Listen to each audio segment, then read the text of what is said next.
Hola, ¿qué tal? ¿Cómo estáis? Espero que súper bien. Muchas gracias por suscribiros al canal y por activar la campanita para que os lleguen las notificaciones, ¿vale? Eh, Últimamente hemos estado hablando del tema de eh, qué es lo que diferencia que una persona sea budista a que no lo sea, en el sentido de cómo me hago budista o en qué consiste ser budista, ¿no? Algo así, ¿no? Eh, y como menciona en el libro, en Budismo Tibetano desde cero, una de las primeras cosas, si no lo primero que se menciona en el libro, es eh, en qué creen los budistas. O sea, tú cuando tienes un vecino que es musulmán o que te dice que es testigo de Jehová o algo por el estilo, o no sé, o sikh o de la religión que sea, pues uno lo primero que piensa es, oye, ¿y vosotros en qué creéis? ¿No? ¿De qué va eso? ¿No? Es lo típico que se suele preguntar o que, bueno, que nos podemos preguntar de otra gente, ¿no? De otras confesiones religiosas, ¿no? Bueno, ¿y en qué creen los budistas?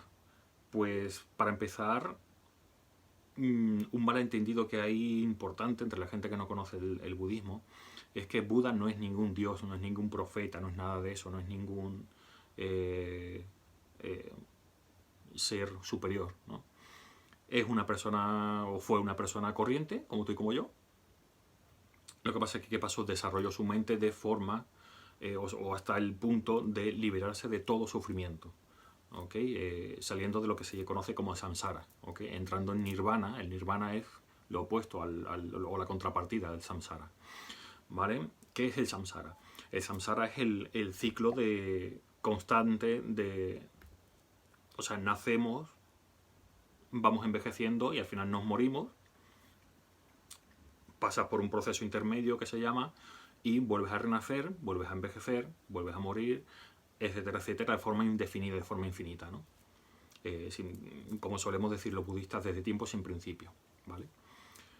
Y eso es el samsara. Y está caracterizado por el sufrimiento. Un Buda lo que hace es eh, trascender eso, ¿vale? Es salir de toda esa rueda, de ese círculo vicioso, ¿no? Que es tan difícil de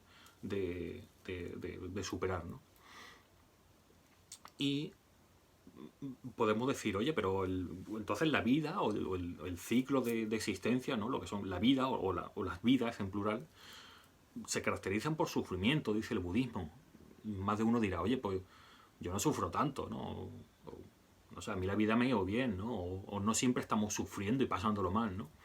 Eso se entiende mejor si tenemos en consideración que el budismo divide el sufrimiento, todo el sufrimiento en general lo divide en tres tipos de sufrimiento, ¿vale? Primero está el sufrimiento, tal cual, que es lo que entendemos como sufrimiento, ¿ok? Fuera del ámbito budista, lo que entendemos como sufrimiento es lo que el budismo llama sufrimiento del sufrimiento, y solo una pequeña parte del sufrimiento total, ¿vale? El sufrimiento del sufrimiento es pasarlo mal, que te deje el novio, que te duela una pierna, o que te duela la cabeza, o un desengaño, o una decepción, ¿okay? Todo lo que entendemos como pasarlo mal o sufrir, eso es el sufrimiento del sufrimiento, ¿vale? El segundo tipo de sufrimiento es curioso porque es lo que normalmente, de forma mundana, cotidiana, es lo que entendemos como felicidad. Curiosamente, la felicidad es sufrimiento, en el sentido de que esto puede compararse con... normalmente se pone el ejemplo de subir una colina, ¿vale? Es la creencia de que vamos a ser más felices en tanto conquistemos más satisfacciones, ¿vale? Por ejemplo, como digo, se compara con subir una colina. Primero, el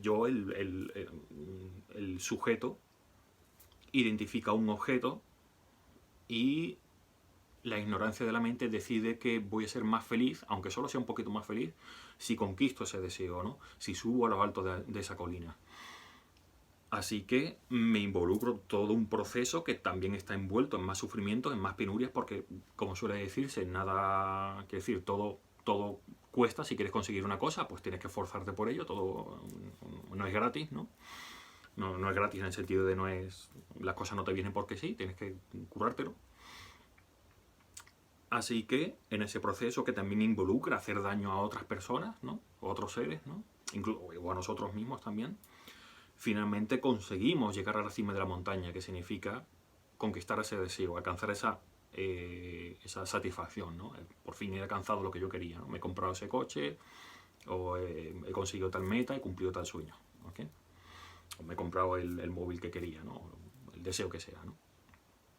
O ya tengo, no sé, ya tengo el poder, o ya tengo el prestigio, ya tengo la belleza que esperaba, o me voy acercando a ello, ¿ok? Y eso nosotros lo entendemos como felicidad. Sin embargo, es un sufrimiento porque, como su propio nombre indica, es el sufrimiento del cambio. Sufrimiento del cambio significa que si tú tienes, por ejemplo, un móvil nuevo o un coche nuevo, que tanto esfuerzo te ha costado conseguirlo, ¿qué pasa? Que te das cuenta de que, oye, el coche, pues tengo que seguir pagándolo, cuesta mucho dinero, gasta mucha gasolina, hay un móvil que no se me caiga, que no se me raye, tengo que protegerlo, que no se me estropee, y un eterno etcétera. ¿Okay? Siempre estamos con la cosa de, o esto lo tengo muy precioso, estoy satisfecho, pero al mismo tiempo no estoy satisfecho de verdad, entero, 100% de satisfacción. No tengo ningún tipo de preocupación ya, ¿no? No, al contrario, o sea, ahora tienes problemas, es como la gente que tiene mucho dinero, ¿no? Tiene, mucha gente le toca la lotería, le toca el premio gordo de la lotería. ¿Y qué pasa? Que no se entera nadie de quiénes son, y van a cobrar el premio de forma muy discreta, no quiere que nadie se entere de quién, porque saben que tener mucho dinero, si la gente se entera, puede tener muchos problemas, ¿no? A pesar de que tengas mucho dinero, que supuestamente es una cosa fantástica, maravillosa, que todo el mundo lo queremos, ¿no? Todo el mundo quiere tener mucho dinero, nos facilitaría mucho las cosas, y sin embargo, pues, ¿qué pasa? Que acarrea muchos problemas hasta el punto de que cuando conseguimos todo ese dinero de golpe no queremos ni siquiera decírselo a la gente, ¿no? Así pues, ese es el sufrimiento del cambio. El sufrimiento del cambio también se pueden poner muchos ejemplos que lo ilustran. Por ejemplo, una cosa que nos hace feliz es comer, ¿no? Lo que se llama el buen comer, ¿no? Nos gusta comer buena cantidad, cosas muy sabrosas, cosas que nos gustan mucho. Nadie se levanta por la mañana y dice, oye, ¿qué voy a desayunar? Pues voy a desayunar lo que menos me gusta en el mundo, lo más asqueroso. No, tú te pones lo que más te gusta, ¿no? Y cuando vas a un restaurante y miras la carta, no miras la carta para pedir lo más horrible que haya, ¿no? No le dices al camarero, oye, tráeme lo más apestoso y lo más vomitivo que tengas. No, tú quieres pedir lo que más te gusta a ti, ¿no? Lo que esté más bueno, ¿no? Así que tú cuando empiezas a comer, por ejemplo, mi comida favorita es la pizza, por ejemplo, o los macarrones con queso, o no sé, lo que sea, ¿no? Puedes poner en tu caso personal puede ser lo que sea. Te hace feliz comer eso, te hace feliz comer mucho de eso, y sin embargo, ¿qué pasa? Si empiezas a comer, si te hace feliz, debería ser proporcional, ¿no? Mientras más comes, más feliz vas a ser. Sin embargo, ya puede ser el plato más maravilloso del mundo, que si sigues comiendo vas a empezar a tener consecuencias negativas para tu salud, va a empezar a darte asco, vas a vomitar, con lo cual no es felicidad. ¿Por qué? Porque se acaba, el sufrimiento del cambio. ¿Okay? Lo mismo una temperatura, también ahora que el clima está un poco raro, un poco variable, ¿no? Por lo menos aquí en Madrid está que llueve, que sale el sol, ¿no?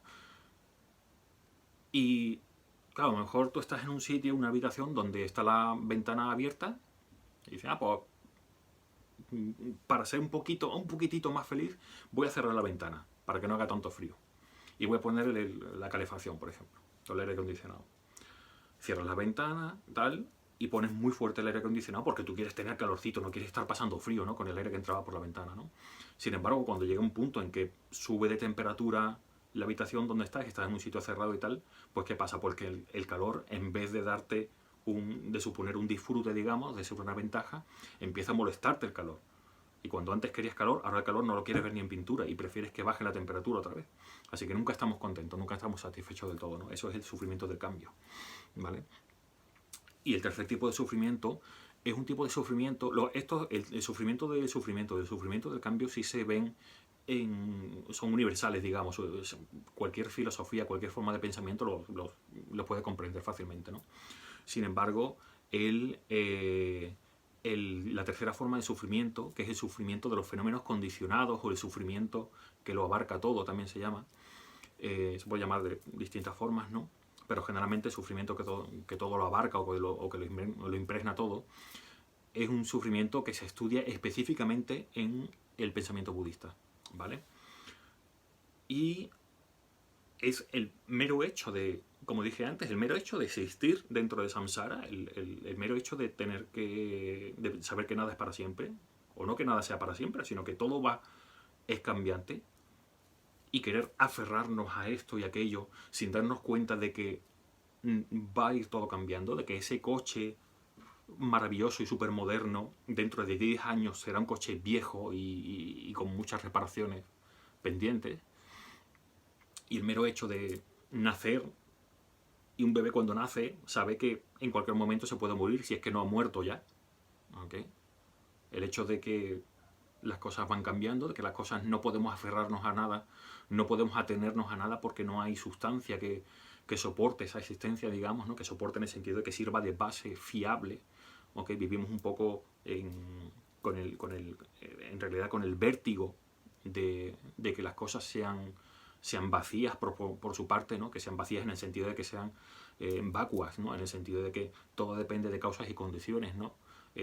No sé, esta cámara que me está grabando depende de causas y condiciones, ¿no? El hecho de que me esté grabando depende de que la cámara esté ahí, pero de que yo esté aquí también. Y eso puede ser un ejemplo un poco naif, ¿no? Un poco sin importancia, ¿no? Quiero decir, es una cosa como un poco obvia, ¿no? Sin embargo, cuando lo aplicamos, el sufrimiento de los fenómenos condicionados, cuando nos damos cuenta de que uno de esos fenómenos condicionados, una de esas cosas tan volátiles, tan impermanentes, es lo que entendemos como yo, por ejemplo, nuestra propia existencia en el mundo, en el universo, o en la existencia, como lo queramos llamar, entonces ahí como que nos tambalea la cosa. ¿Okay? Y eso es un sufrimiento que es sutil, pero que está en todas partes, ¿no? El mero hecho, hemos hablado del placer de comer. Eres más feliz, aunque solo sea un poquito, cuando comes lo que te gusta. Sin embargo, comerte lo que te gusta implica que tarde o temprano se te va a acabar, ¿vale?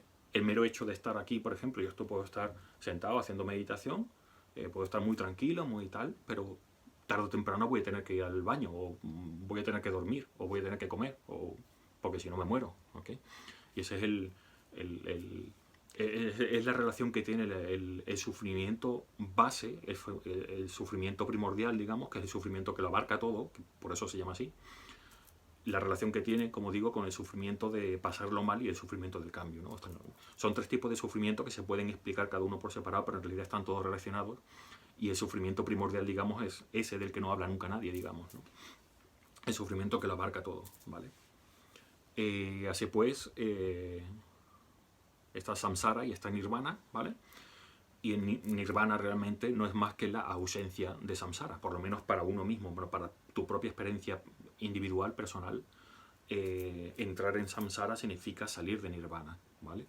O sea, la desaparición de samsara implica estar en nirvana, ¿vale? Y no son otra cosa que estados mentales. O sea, no es una cosa que se pueda comprar en un supermercado, no puede regalártelo a nadie, es una cosa que tienes que hacer tú, ¿no? Y el hecho de permanecer en samsara, porque nos podemos preguntar por qué estamos en samsara, el hecho de estar y permanecer en samsara y que nos cueste tanto se debe a lo que conocemos como los tres venenos, ¿vale? Los tres venenos, que son tres venenos de la mente. Estos tres venenos son oscurecimientos o aflicciones, bueno, aflicciones mentales, es algo más derivado de esto, ¿no? Pero se puede decir que la primera aflicción mental, ¿no? o el primer veneno es la ignorancia. La ignorancia de no saber cómo existen las cosas realmente, ¿okay? Luego de la ignorancia surge el apego o el deseo, o el aferramiento, ¿no? El querer, ¿no? Porque o sea, la ignorancia es la que nos hace creer en nuestra mente, en nuestra conciencia, es lo que nos hace creer que somos o que vamos a ser efectivamente más felices cuanto más deseos tengamos y cuanto más de esas metas se vean cumplidas, cuanto más satisfacciones veamos cumplidas, vamos a ser más felices. Eso es lo que la ignorancia nos hace creer, ¿vale? ¿Y qué pasa? Que en cuanto existe el apego o el aferramiento o el deseo, inmediatamente, como las dos caras de una moneda o las dos caras de la hoja de un cuchillo, cortan igual. Aparecen automáticamente, o sea, cuando existe la cara, existe la cruz de la moneda, se puede decir, ¿no? Pues en cuanto existe el apego, existe la aversión. Y la aversión implica rechazo, implica enfado, etcétera. Todas estas cosas que ya nos damos cuenta de que son cosas que claramente son negativas, ¿no? Que son indeseables, ¿no? Por ejemplo, si yo tengo cierto deseo, porque la ignorancia de mi mente, el primer veneno me dice que sí, que yo tengo que tener deseo por conseguir tal cosa, por conseguir, no sé, por conseguir cierto sueldo en mi trabajo o cierto estatus dentro de mi empresa, por ejemplo, que nos puede parecer una cosa como muy natural, ¿no? Una cosa como muy lógica, que no hace daño a nadie, ¿no? Ese deseo por conseguir escalar posiciones dentro de mi empresa, por ejemplo, hace que automáticamente aparezca el rechazo, la aversión. ¿La aversión a qué? A cualquier cosa que se interponga el que yo conquiste ese objetivo, ¿vale? Y ahí es cuando aparece, pues, por ejemplo, la competitividad, la ambición profesional, en este caso, ¿no? El anteponer tus propios intereses antes que la prosperidad de la empresa o el buen compañerismo que haya entre tus compañeros, etcétera, ¿no? Lo mismo podemos decir con cualquier ejemplo, ¿no? Yo quiero comerme una golosina por un chocolate, porque me apetece comerme un pedacito de chocolate. Ese es mi deseo. Mi mente cree, ignorante, cree que voy a ser un poquito más feliz si me como ese chocolate. ¿Qué pasa? Que si no consigo comerme ese chocolate, por el motivo que sea, va a surgir la aversión, va a surgir el rechazo, va a surgir el fastidio, digamos, ¿no? Y esos son hemos visto los tres tipos de sufrimiento y esto, la ignorancia, el apego y la aversión o el enfado, es lo que se conoce como los tres venenos, ¿no? Los tres venenos de la mente. Y eso es el origen de todo, la totalidad de todo sufrimiento, ¿vale? Luego otra cosa que creemos, no me gusta lo de creer, pero bueno, es que el budismo precisamente intenta no caer en lo de creer. Apostamos más por el saber realmente, de tener una conexión directa, ¿no? Y en eso estamos poquito a poquito, ¿vale? Y una cosa como ya digo, creer, de lo que creemos los budistas es, y además que es una pregunta bastante recurrente, es, oye, ¿qué es lo que se supone que pasa de una vida a la siguiente? ¿Es el alma, es el espíritu o qué? ¿No? Pues no, de hecho no existe ningún alma, no existe el espíritu, no hay tal cosa, ¿vale? Lo que pasa de una vida a otra es el propio potencial mismo de que eso ocurra. ¿Me explico? Quiere decir, renacemos a una vida siguiente porque tenemos el potencial de que eso ocurra. ¿Cómo se llama? Ese empuje se alimenta de nuestras propias acciones. En sánscrito, acción, o una de las definiciones que tiene la palabra es acción, es lo que conocemos como karma, ¿vale? Yo, por medio de mi habla, de mi mente, sobre todo, y de mi acción física, lo que hago es generar karmas que pueden ser más negativos, más positivos y también dentro de lo positivo más virtuosos, ¿no? Más meritorios, ¿no? ¿En qué se diferencian estos tres tipos de karma, si puedo decir, ¿no? Bueno, pues las acciones negativas me van a acarrear consecuencias negativas, ¿no? Si yo soy una mala persona, voy a tender a que me pasen malas cosas, ¿no? O voy a tener un renacimiento que va a ser más negativo, las circunstancias no van a ser tan favorables, ¿no? Si yo soy una buena persona y actúo de acuerdo con el Dharma, me van a pasar como más cosas positivas, va a ser más favorable. ¿Ok? Pero esto no solo no, es un malentendido el hecho de que no, si tú te portas bien en esta vida, en la vida siguiente vas a ser afortunado. No hay que verlo de forma tan simplista, ¿ok? Hay muchos tipos de karma, unos son karmas inmediatos, digamos, como quien dice, o casi inmediatos, ¿no? Y otros requieren de muchas vidas para que se manifieste el resultado, ¿de acuerdo? O sea que karma, que significa acción en sánscrito, como ya digo, karma se refiere tanto al hecho de tú plantar esa semilla como el resultado, el fruto de esa semilla, más adelante, ¿no? Con todo el proceso que ello conlleva, ¿no? Toda esa acción, ¿ok? De acción y resultado, todo eso es el karma, ¿no? O sea que en cierto modo se podría decir que el karma se retroalimenta, en cierto sentido, ¿no? Eh, y como digo, he hablado de 3 tipos de karma. El karma negativo, como yo digo, es, si se lo intentas explicar a un niño pequeño, es básicamente si te portas mal, te pasarán cosas malas, si te portas bien, te pasarán cosas buenas, ¿no? Y dentro de ese karma positivo, que normalmente los maestros hablan de karma positivo, ¿no? Hay que hacer una diferencia importante. Una cosa es que en el futuro yo tengo una buena relación con mis padres, por ejemplo, o que en mi vida siguiente vaya a ser muy guapo, o vaya a ser, ponte que renazca como un animal, pues a lo mejor que sea un animal muy, no sé, como muy poderoso, muy magnífico, muy, no sé, un águila, o qué te digo yo, ¿no? O no sé, o un perro y que me cuide muy bien, ¿no? O ser un rey, o muy querido por todo el mundo, o vete a todo saber, ¿no? Como muy favorable, muy cómoda, que tenga muchos lujos o que nazca en una familia donde tenemos mucho dinero y no tengo ningún problema en mi vida en ese sentido y tal, ¿no? Muy confortable y tal. Eso sería un karma positivo, pero luego está el otro karma positivo, digamos, que es lo que llamamos mérito o virtud, ¿no? Y nos esforzamos mucho en actuar de forma virtuosa. ¿Qué significa? Que actuar de forma virtuosa las acciones, los karmas virtuosos o meritorios, ¿no? Lo que nos reportan como resultado no va a ser que yo tenga más belleza o más dinero o más comodidades y demás, ¿no? Sino acercarme más a la salida de samsara, ¿ok? Van a acercarme más a la felicidad auténtica del nirvana, ¿vale? Y esa es la diferencia importante entre karma negativo, karma positivo, que también puede haber karmas neutros, ¿no? Pero bueno, no vamos a enrollarnos con eso ahora. Y luego hay que hacer una diferencia muy importante.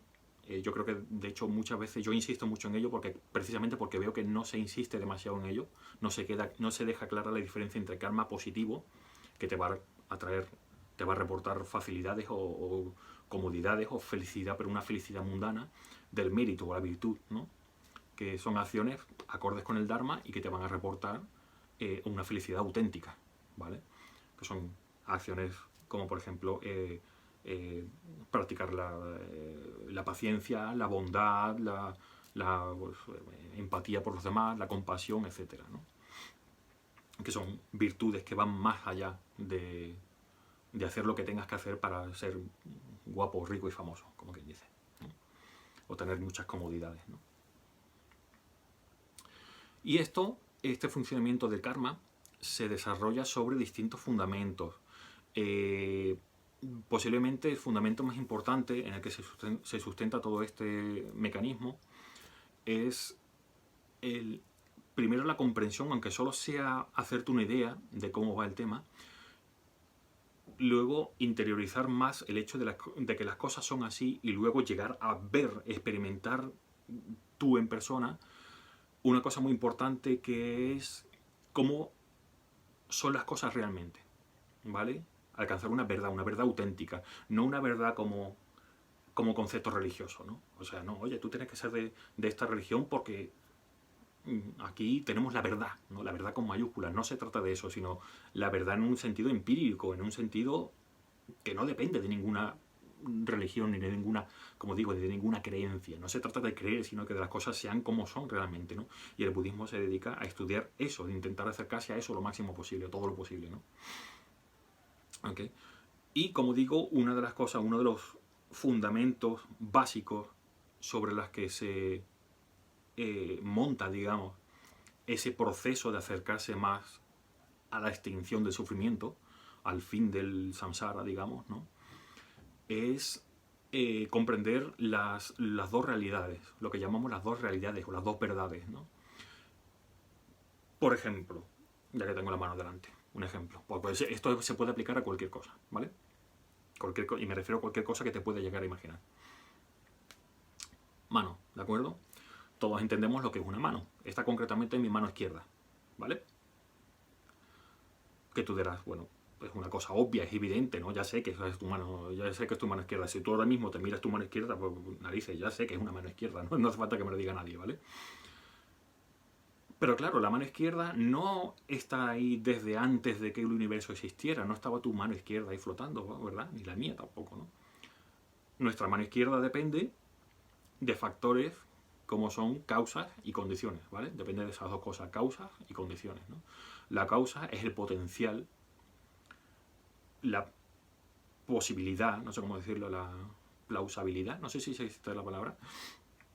Sí, bueno, el potencial de que, la causa de que exista esa mano, en este caso. ¿Okay? Y luego están las condiciones que hacen posible que esa mano realmente exista. ¿Ok? Estoy pensando en poner otro ejemplo. Normalmente yo pongo el ejemplo de una fruta, de una manzana, por ejemplo, una naranja o lo que sea, ¿no? Una manzana, pongamos. Todo el mundo entiende lo que es una manzana. Convencionalmente, todo el mundo sabe lo que es una manzana. ¿Vale? La tengo aquí en mi mano, ¿ok? Sé cómo sabe, sé que tiene semillas dentro, etcétera, ¿no? Pero la manzana no es un ente por sí mismo, no existe por su propio lado en el sentido de ser una cosa completamente independiente de absolutamente todo el resto de la existencia. ¿Ok? Si así fuera, todo cuanto existe sería también permanente.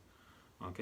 Sin embargo, la manzana es impermanente, es compuesta. ¿Compuesta por qué? ¿Y por qué es impermanente? Porque depende de que haya causas y que haya condiciones que hagan posible que se manifieste lo que conocemos comúnmente como manzana, ¿vale?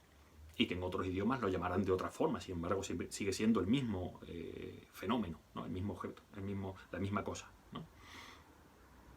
Y esa es la realidad convencional, ¿vale? De las dos verdades, de las dos realidades, esa es la verdad convencional. El hecho de que sí, tengo una manzana aquí, ¿ok? Y sé lo que es una manzana, conceptualmente entiendo lo que es una manzana, todo el mundo lo sabe, ¿ok? Hay lo que se suele denominar a veces una generalidad de sentido. Generalidad de sentido significa que convencionalmente todo el mundo sabe a qué nos estamos refiriendo, ¿ok? Es un convencionalismo, todo el mundo sabe lo que es una manzana, ¿ok? Y luego está la realidad última. ¿Cuál es la realidad última de la manzana? Pues la realidad última de la manzana es su vacuidad. ¿Su vacuidad en qué sentido? Porque, ¿qué significa que digamos que la manzana es vacua, que sea vacía? Es vacía en el sentido de que no existe por su propio lado, por su parte. Como manzana no es una entidad absoluta, digamos, ¿no? Como digo, como en el ejemplo de la mano, antes de que existieran todos los universos, bla, bla, bla, ponlo en el escenario que te dé la gana, no estaba tu mano ahí, no estaba la manzana ya ahí existiendo, ¿no? Muy al contrario, existe una manzana, pero oye, una manzana puede ser verde, puede ser amarilla, puede ser roja, puede ser más grande, puede ser más pequeña. ¿Qué se supone que es la manzana? Yo no puedo cerrar los ojos y imaginarme la manzana perfecta. No hay manzana perfecta. De hecho, si cierro los ojos y la imagino, no habrá manzana perfecta, porque será simplemente una imagen mental que yo tengo de una manzana. ¿Vale? Incluso si no la estoy imaginando, realmente tengo la manzana aquí en mi mano, incluso así será una manzana que no será auténtica por sí misma, en sí misma, por sí sola.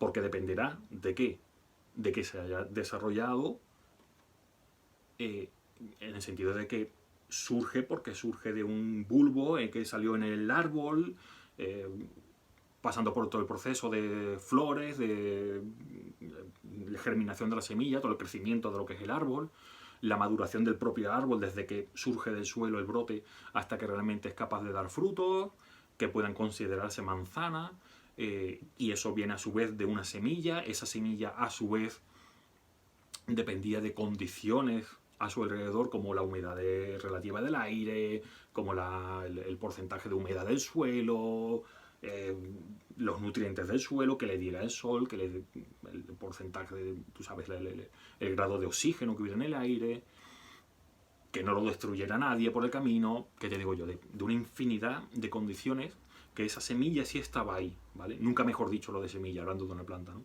Ese potencial ya estaba ahí, pero para que se manifieste la manzana, la flor, la mano, lo que sea, tienes que estar rodeado de un montón de condiciones, ¿vale? De circunstancias favorables que hagan posible su existencia, ¿vale? Es como si yo, por ejemplo, yo nací y me pusieron de nombre Carlos, ¿vale? Sin embargo, si yo me llamara Fernando, ¿sería la misma cosa? ¿Sería la misma persona? Si en vez de ser Carlos yo fuera Fernando, y todos los que me conocen me llamaran Fernando, de siempre, y no pensaran en el concepto de Carlos, ¿sería la misma persona o no sería la misma persona? Se podría decir que al mismo tiempo sí y no, sería una cosa rara, ¿verdad? Y eso es así porque existen las dos verdades, las dos realidades. No es que exista o bien la realidad convencional o bien la realidad última. Existen las dos, ¿vale? De hecho, la realidad convencional es solo la apariencia que nosotros tenemos o que nosotros nos parece percibir, ¿no? O bueno, sí, o percibimos, o nos parece o apreciar, digamos, ¿no? El concepto que nosotros tenemos ante nuestros sentidos, ¿no? De una cosa que en realidad no existe por sí misma. Existe, pero no por sí sola, sino en dependencia de causas y condiciones. Esa vacuidad es lo que entendemos como verdad o realidad última, ¿vale?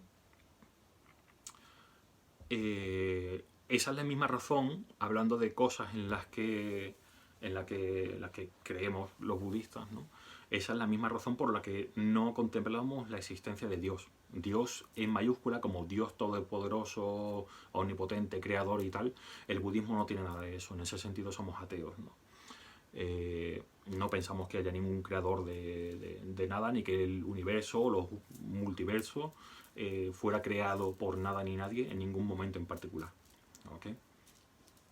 Sí pensamos, no quiero enrollarme mucho en eso, pero en general los budistas sí pensamos que los universos, lo que los creyentes llamarían la creación, digamos, ¿no? Todo cuanto existe,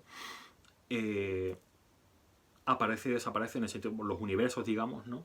Que no dejan de ser una cosa física, no deja de ser materia, digamos, ¿no? Aparece y desaparece en el sentido de que igual que una persona nace, se desarrolla y tarde o temprano degenera, desaparece y vuelve a surgir, ¿okay? Y vuelve a producirse un nuevo Big Bang o lo que sea que sucede cada vez que aparece un universo, ¿no? Pero bueno, no quiero enrollarme con eso. El caso es que todo, como digo, todo va en dependencia de causas y condiciones, ¿no? Para que exista un universo, para que exista un mundo, tiene que haber algo detrás. No puede existir solo de la nada. No puede venir alguien y decir, toma, voy a crear el mundo, voy a inventarme el mundo, pum, ala, ahí está. No tiene por dónde cogerlo, ¿no? Echando mano de un razonamiento lógico y empírico, no es posible esto, ¿no? Y por tanto no puede haber Dios, porque un Dios es un ser que o bien se creó a sí mismo o bien existe desde siempre. Si una cosa existe desde siempre, significa que no depende de causas y condiciones. Y pues, como hemos visto, no es posible que exista nada que no dependa de causas y condiciones. Todo existe por algo, no para algo. Eso es un malentendido bastante importante que veo a veces, ¿no? No estoy hablando de existir para algo, con un propósito, ¿no? con una meta o con una misión. No estoy hablando de eso, ¿no? Eso está fuera de lugar, ¿no? Me estoy refiriendo a algo que no... quiero decir, no existe nada que no esté ahí por algo, es decir, a causa de algo, ¿vale? Eso no ha lugar, ¿no? Como dirían los jueces, no es posible, ¿ok? No cabe esa posibilidad, no puede ser, ¿no? Todo lo que existe de causa, porque hay causas y condiciones que lo hacen posible, ¿no? Y eso mismo se puede aplicar a la propia existencia de lo que entendemos como Dios, en mayúscula, pero también puede hablarse, o sea, se puede aplicar el mismo razonamiento a todo lo que se supone que Dios creó. Quiere decir, no puedo hacer esto y crear el mundo, voy a crear hágase la luz, ¿no? Y todo eso, ¿no? La luz existe porque existen causas y condiciones que hacen que la luz sea posible, ¿ok? Para empezar, hay luz porque existe oscuridad. Por tanto, no puede venir nadie y decir hágase la luz porque la luz depende de que hubiera oscuridad antes.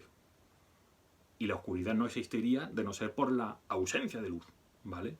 O sea, existe esa dualidad, digamos, pero que no es una dualidad que nosotros conceptualmente pensemos blanco o negro, no, es que realmente, de forma verídica, para que haya luz tiene que haber oscuridad antes, ¿no? Si no, no puede surgir luz donde antes no había oscuridad, ¿ok? Eso significa que para que un Dios creara la luz, es porque antes tendría que haber creado la oscuridad también. Con lo cual sería un poco perder el tiempo, ¿no? O sea, voy a inventar la oscuridad para luego inventar sobre eso la luz. No, quiero decir, no tiene por dónde cogerlo, ¿no? O sea, todo depende de, como yo digo, de causas y condiciones, ¿no? Para que las cosas existan, ¿no? Es como cuando hablamos de arriba o abajo, de alto o bajo, ¿no? O oscuro o claro, ¿no? Todo es en dependencia de su contrapartida, ¿no? Incluso si hablamos de blanco, es la contrapartida del negro. El negro es la contrapartida del blanco, pero también están todos los grises en medio, ¿no? Tal grado de gris depende de todas las tonalidades más oscuras, todas las tonalidades más claras, etcétera, etcétera, ¿vale? Creo que se entiende, ¿vale? Por eso es que, por eso el budismo te anima a pensar por ti mismo, en el sentido de razona por ti mismo. De hecho, el Buda insistía mucho en eso. No aceptes una cosa, decía el Buda, no aceptes una cosa solo porque yo la diga, ni porque suene lógico incluso, ni porque parezca bonito, ni porque sea una tradición, ni porque lo diga todo el mundo, ni porque parezca verdad. Si tú investiga por ti mismo, fíjate, medita sobre eso, aprende sobre eso, ten fe, en el sentido de tener fe. En el budismo tener fe se refiere más bien a tener confianza, ¿vale?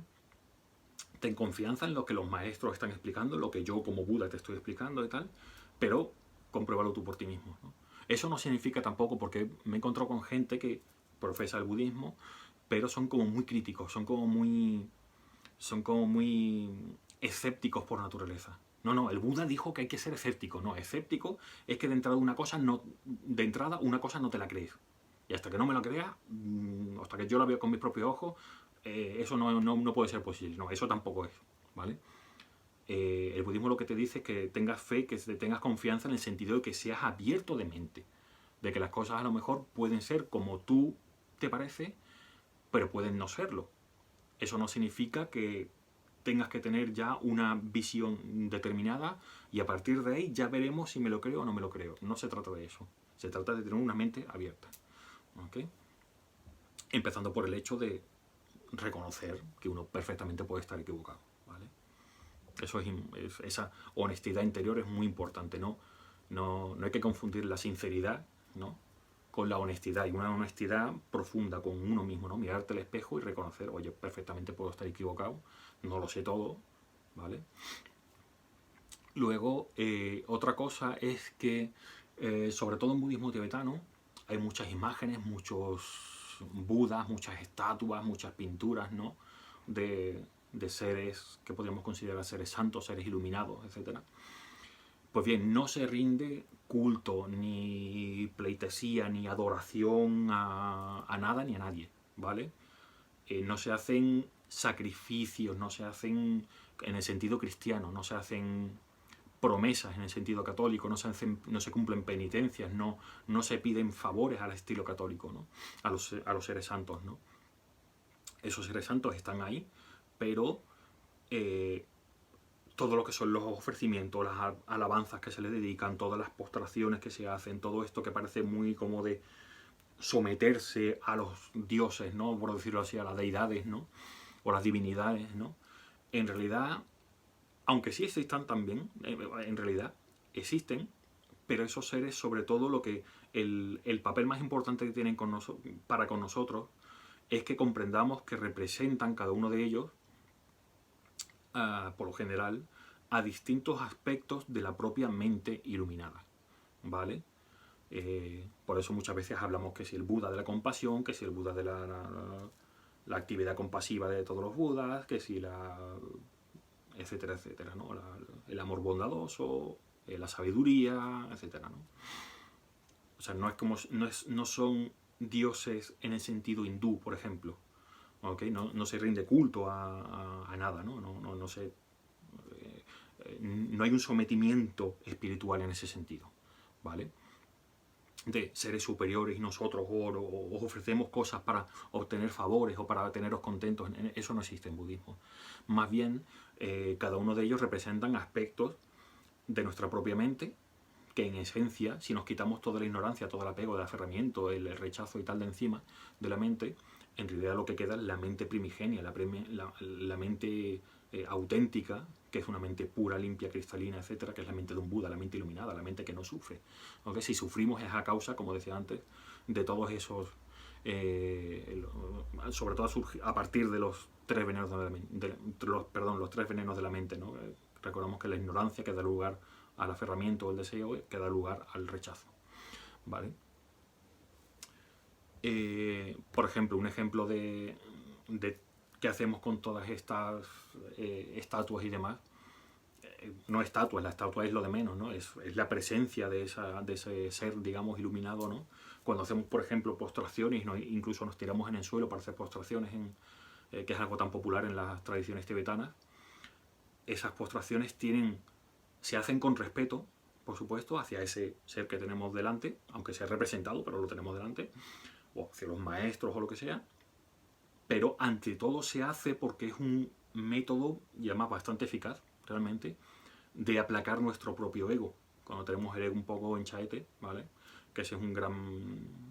De todos los deseos, de todos los aferramientos que tenemos, de todos los objetos de deseo que tenemos, el más importante, el más valioso, el más sagrado, digamos, que tenemos todo el mundo, es eso que conocemos como yo, el ego, ¿no? Lo más importante de la vida, que soy yo. No hace falta ser un pedante, recalcitrante, ni hace falta ser un hedonista, ni... ¿no? Cualquier persona, quiero decir. Tú cuando, no sé, tú cuando te pica algo te rascas tú, no vas a rascar a otra persona, ¿verdad? O sea, lo más importante soy yo en un primer término, ¿no?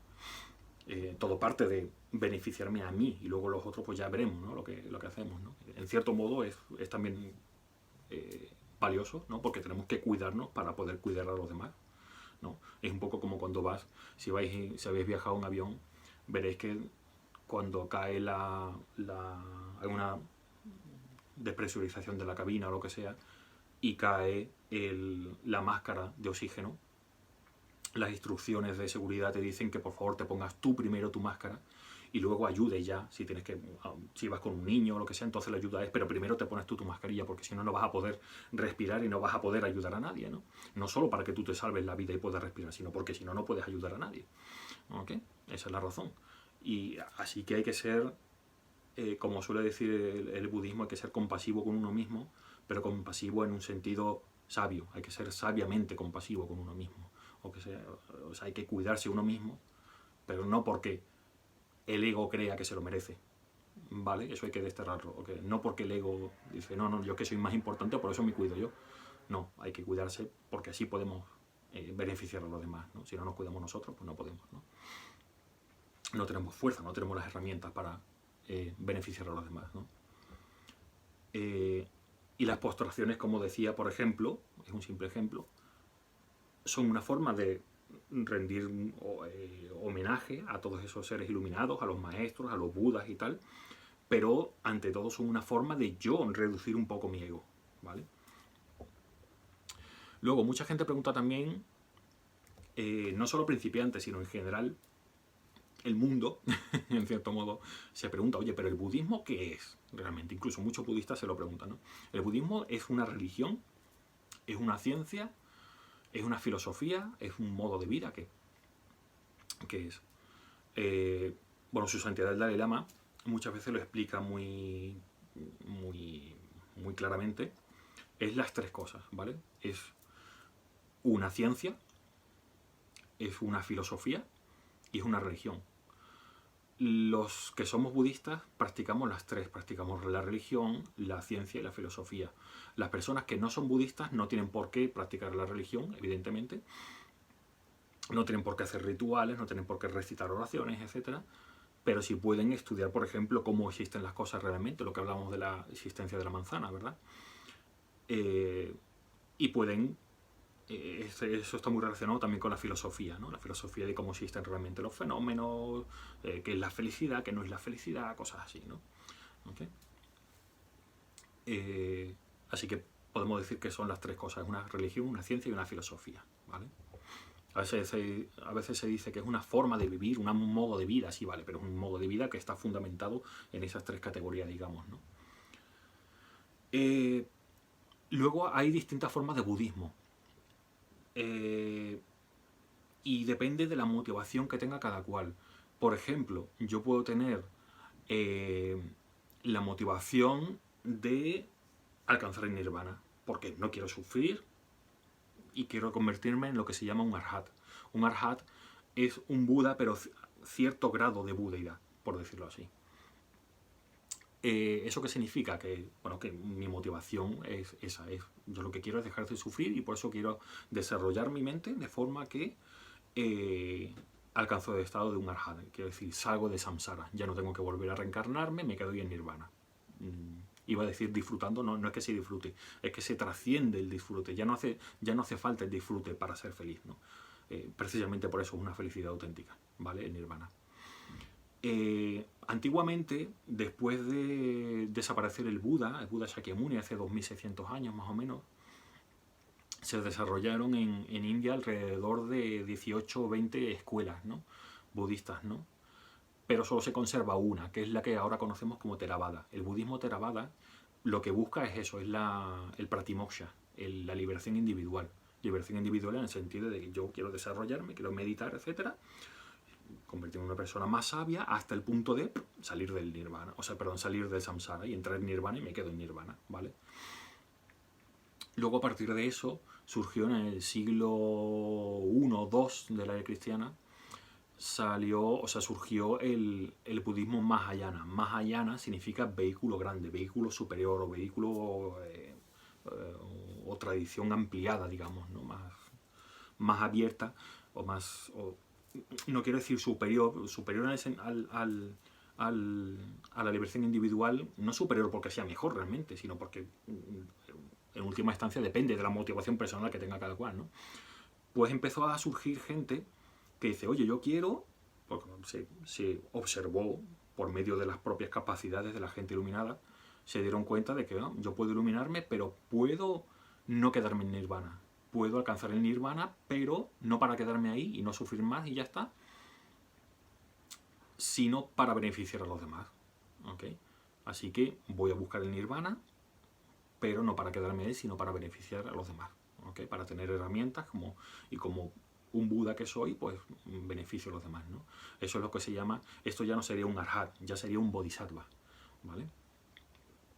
Y la motivación del bodhisattva es eso, es que su práctica, todo su progreso espiritual, si lo queremos llamar así, es en pos de beneficiar a los demás, ¿vale?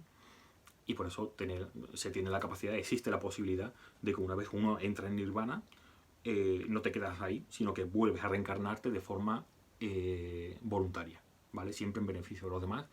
Y claro, tus propias realizaciones, tus propios logros mentales ya hacen posible que puedas reencarnarte en las condiciones en que uno elija. No es como el resto de los seres ignorantes que renacemos y somos empujados por la fuerza de nuestros karmas, ¿no?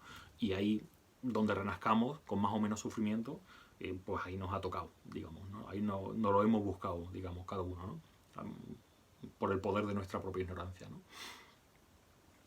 Que, por cierto, esa es la razón por la que nos pasan cosas malas y no entendemos por qué nos pasan, ¿no?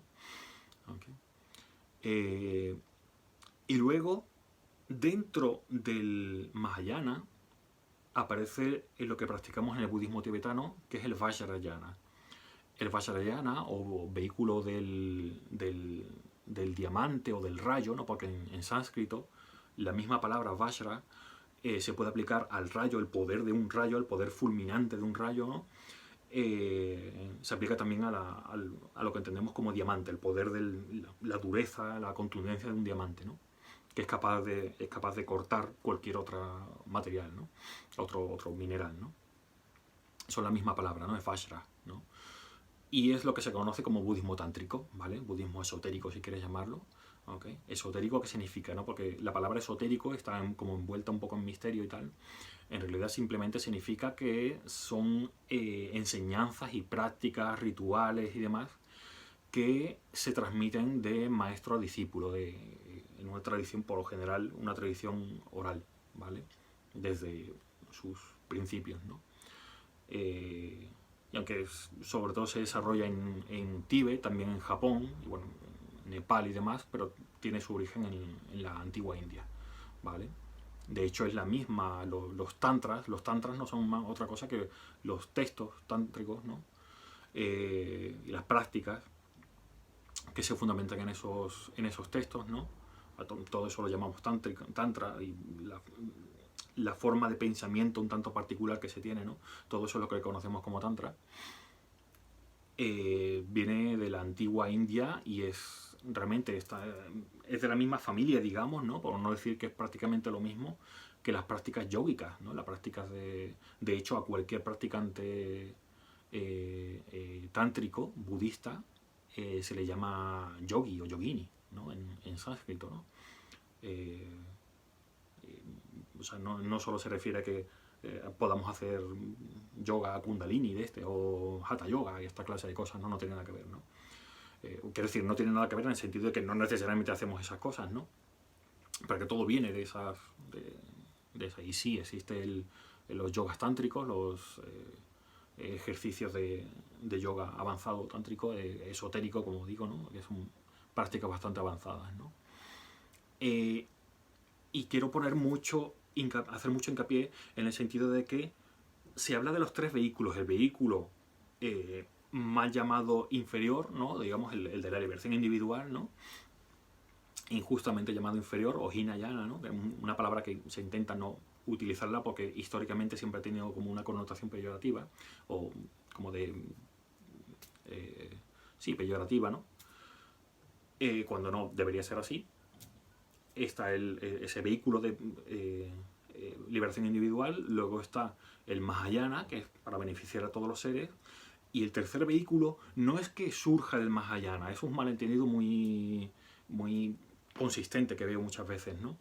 El Vajrayana no es que venga del Mahayana, es que forma parte del Mahayana, ¿vale? O sea, el budismo tibetano es Mahayana, no surge a partir del Mahayana, sino que es un budismo Mahayana, ¿vale? Y lo que aspiramos, la aspiración que tenemos, es beneficiar a todos los seres. Lo que pasa es que nos servimos de distintos métodos, sabidurías, etcétera, ¿okay? Que a lo mejor no se observan. Por ejemplo, el budismo zen en Japón es Mahayana también. Sin embargo, no tiene todas esas herramientas esotéricas, no tienen todos esos rituales, recitación de mantras y todo eso y muchas otras prácticas que hacemos en budismo tibetano, ¿no? Pero sí, el budismo tibetano es Mahayana, no es que surja a partir del Mahayana, ¿vale? Sino que forma parte de él, ¿vale? Lo que pasa es que el Tantra, el budismo tibetano, sí, bueno, esotérico, como lo queremos llamar, ¿no? Me gusta llamarlo esotérico porque se puede confundir, ¿no? La gente puede pensar cosas que no son, ¿no? Pero todas estas prácticas secretas que se suelen llamar, todo el mundo tántrico, lo que son es un conjunto de herramientas, tanto meditativas como rituales y demás, ¿no? Para ayudar a conseguir la finalidad mahayana, pero de forma más rápida, de forma más intensiva, ¿no? Uno de mis maestros suele decir, o muchos maestros suelen decir, que la motivación del practicante tántrico en cuanto a ayudar a todos los seres es como si tienes la mano puesta en el fuego. Si tú tienes puesta la mano en el fuego, yo no vengo y te pregunto, oye, ¿cuándo te apetece sacar la mano del fuego? ¿Tú cuándo quisieras sacar la mano del fuego? No, ya se da por sentado que tú quieres sacar la mano inmediatamente del fuego, ¿ok? Incluso no llegar a ponerla, no verte en esa situación. Pues el Tantra lo que quiere, o el budismo tántrico, lo que busca es beneficiar a los seres, pero no con se podría decir, con la calma, digamos del Mahayana, ¿no? Mahayana quiere beneficiar a todos los seres, en general. Y el Tantra, o el budismo tántrico, lo que dice es, oye, hay que socorrer a los seres, pero hay que socorrerlos ya. Porque tú no quieres dejar de sufrir mañana, quieres dejar de sufrir ahora mismo, inmediatamente, ¿ok? Porque a nadie le gusta sufrir, ¿no? Todos queremos ser felices, ¿no? Y por eso están todas las herramientas ahí del camino tántrico, ¿vale?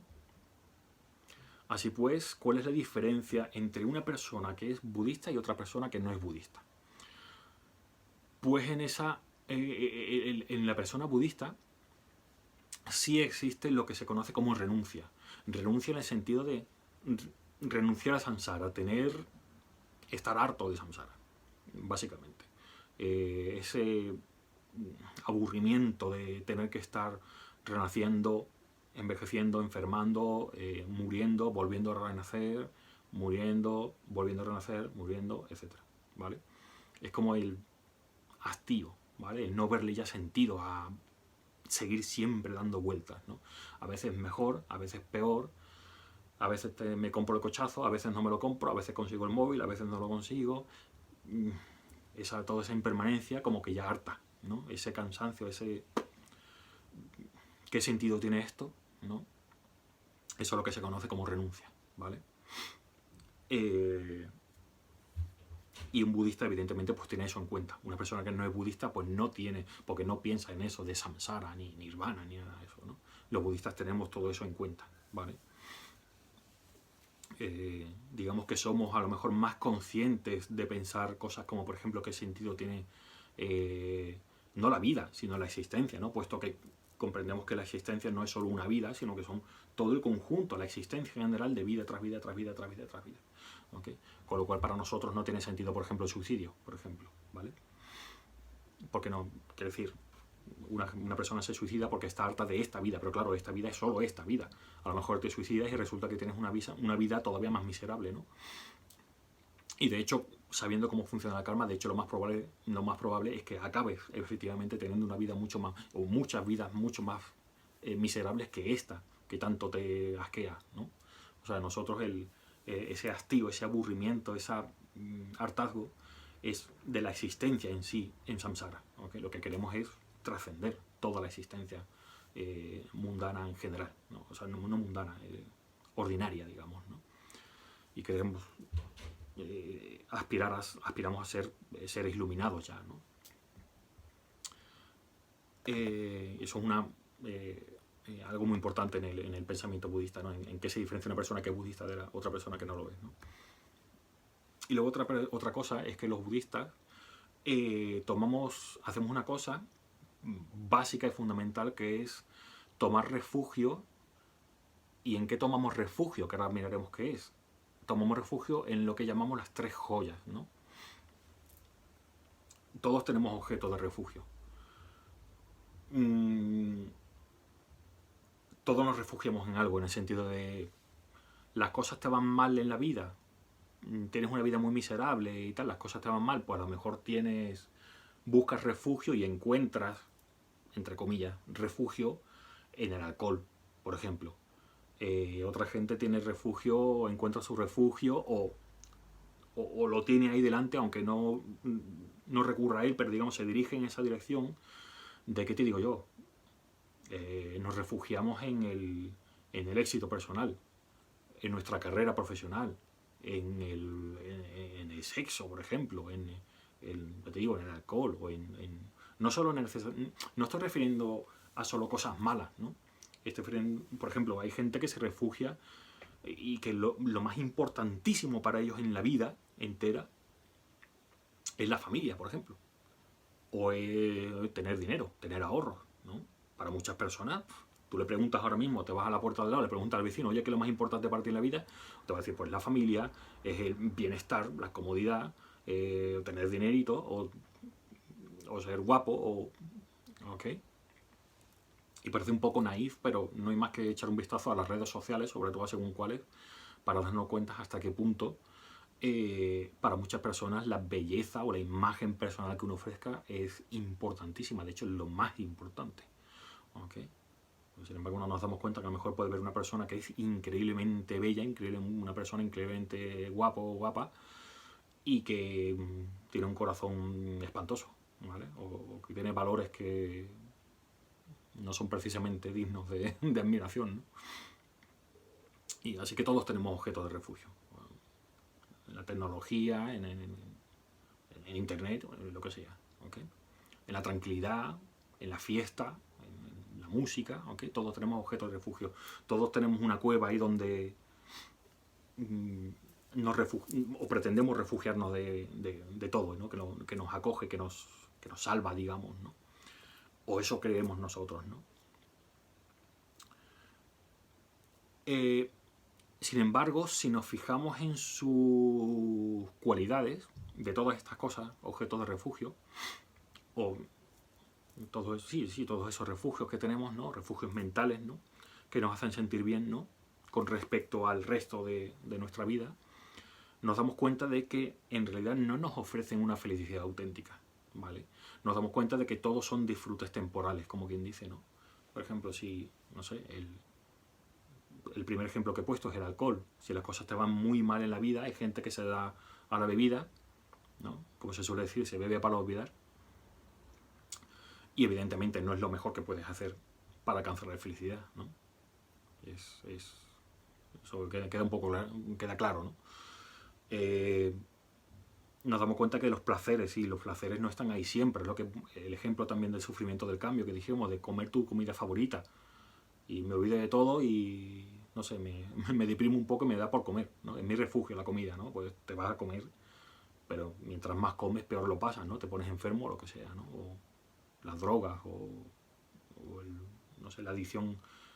No digo adicción, iba a decir adicción al sexo o a los videojuegos. No es que sea adicción, no es obsesión tampoco, es simplemente pues recurro a ello, me voy un poquito a los fines de semana o cuando me quedo solo o lo que sea, me voy a mi mundo de jugar a videojuegos X rato al día o me siento mejor que en ningún otro sitio, pues rodeándome de música, por ejemplo, o lo que sea. Sin embargo, la música se acaba, tienes que volver a hacer otras cosas, ¿no? No puedes estar oyendo música siempre, no puedes estar jugando a videojuegos siempre, no puedes estar teniendo sexo siempre, no puedes estar comiendo siempre.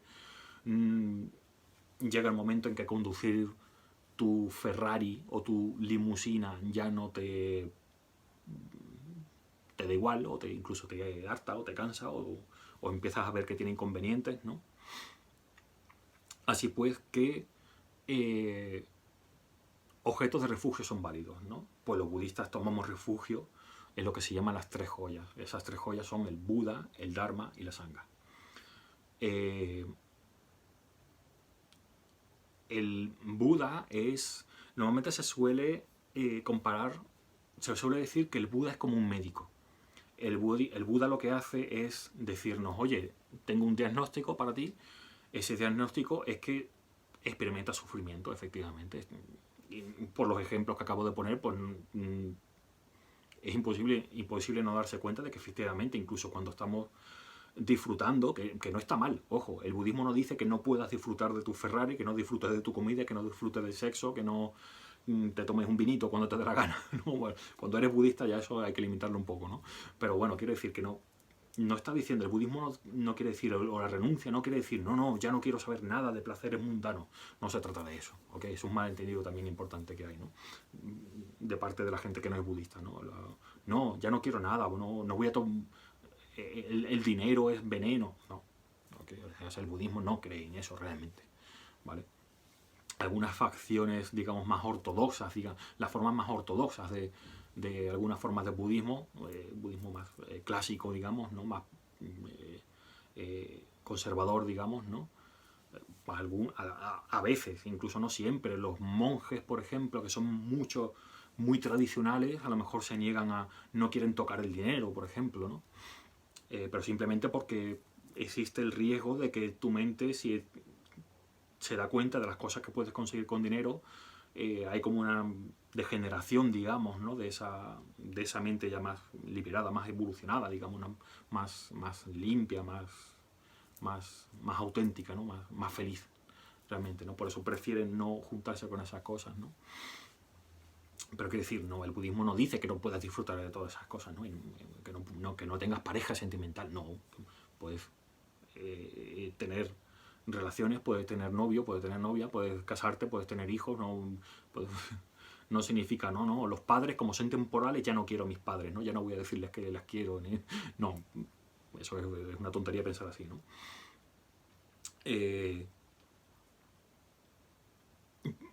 Y por eso, como digo, son cosas que no pueden ser objeto de refugio. Tus padres van a morir tarde o temprano, ¿no?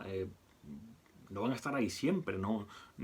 Te hacen feliz, pero te hacen feliz de forma mundana, de forma temporal, de forma convencional, digamos, ¿no? No trascienden a lo que popularmente se conoce como felicidad, entre comillas, ¿no? Sin embargo, el Buda te dice que precisamente por todo esto que estoy diciendo, el Buda te dice, oye, estás experimentando sufrimiento, ¿vale? Distintos grados de sufrimiento, distintos tipos de sufrimiento, pero experimentas sufrimiento básicamente. Y te ofrece una medicina. Te receta una medicina, ese médico, que es el Buda, que esa medicina es el Dharma. ¿El Dharma cuál es? Es su enseñanza, ¿vale? Y luego está la Sangha, que es la tercera joya, que por cierto el Dharma en sí mismo es la joya más importante. Cuando hablamos de objetos de refugio de Buda, Dharma, Sangha, el Dharma es el refugio último, digamos, el más importante, ¿no? El principal, ¿no? El más, sí, el más importante de los tres, ¿no? Aunque los tres sean necesarios, ¿no? Porque el Buda te lo pone en la mano, digamos, ¿no? Te da la receta o te da la medicina. Y luego la tercera joya es la joya de la Sangha. La Sangha tiene distintas acepciones, ¿no?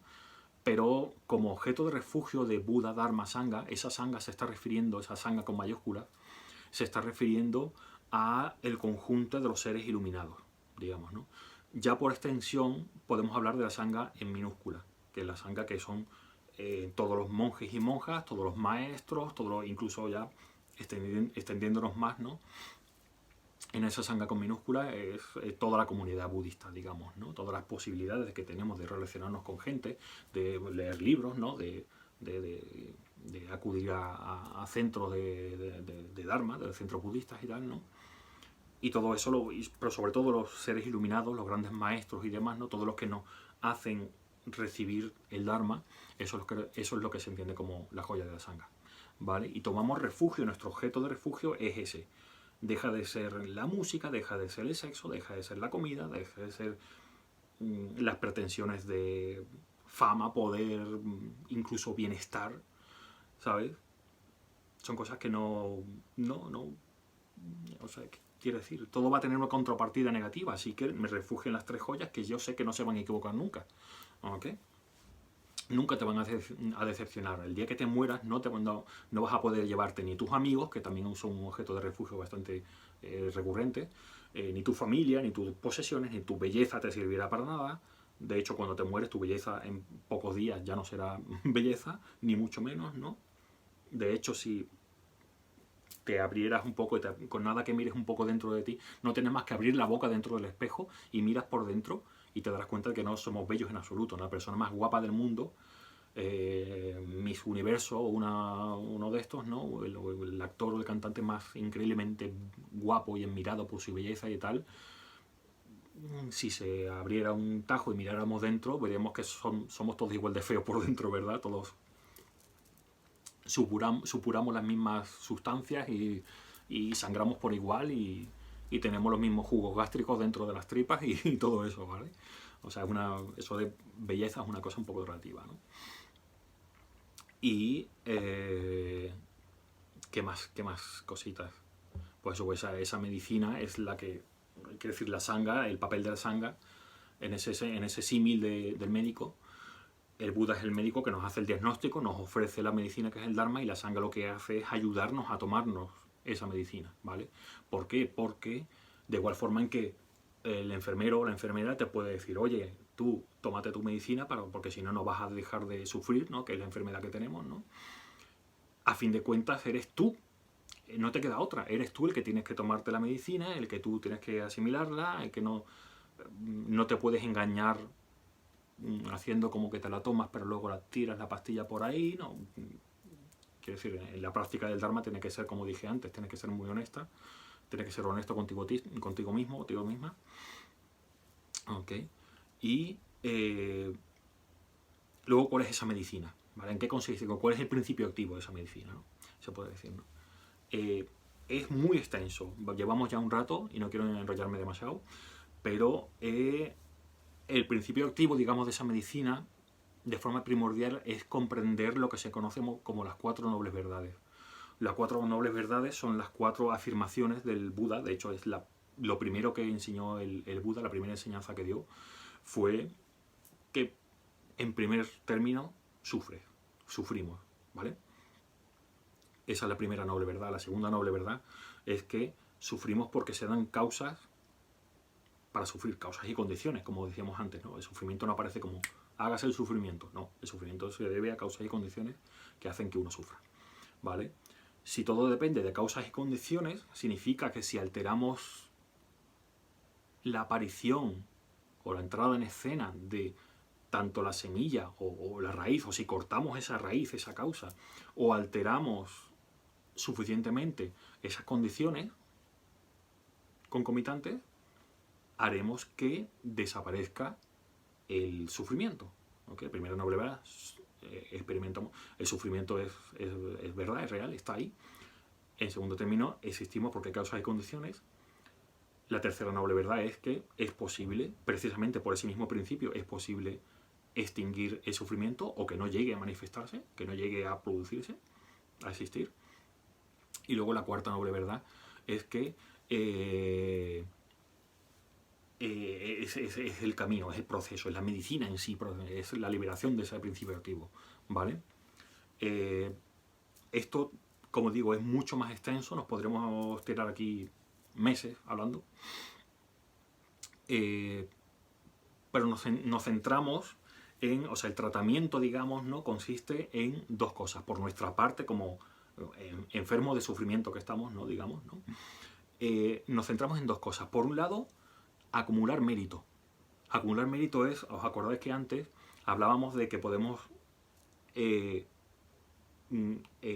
ejecutar o llevar a cabo acciones negativas, que son negativas, las denominamos negativas porque el resultado, lo sepamos o no, nos acordemos o no, lo entendamos o no, nos guste o no, el resultado va a ser negativo, va a ser desagradable, experiencias desagradables para nosotros, grandes o pequeñas, da igual.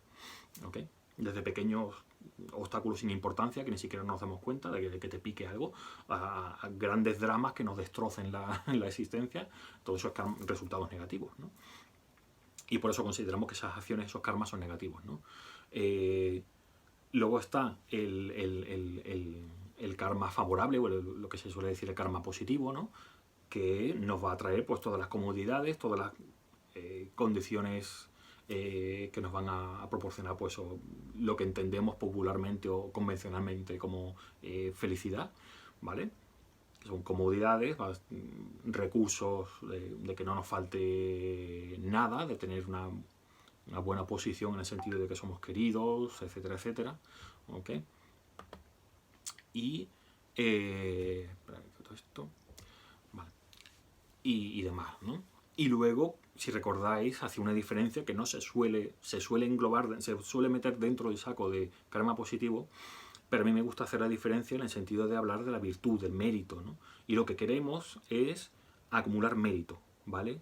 Lo que nos interesa no es ser más guapos y famosos en nuestra vida siguiente, ni en ninguna otra vida, sino acumular mérito en el sentido. ¿Y cómo cultiva uno el mérito? ¿Cómo genera virtud?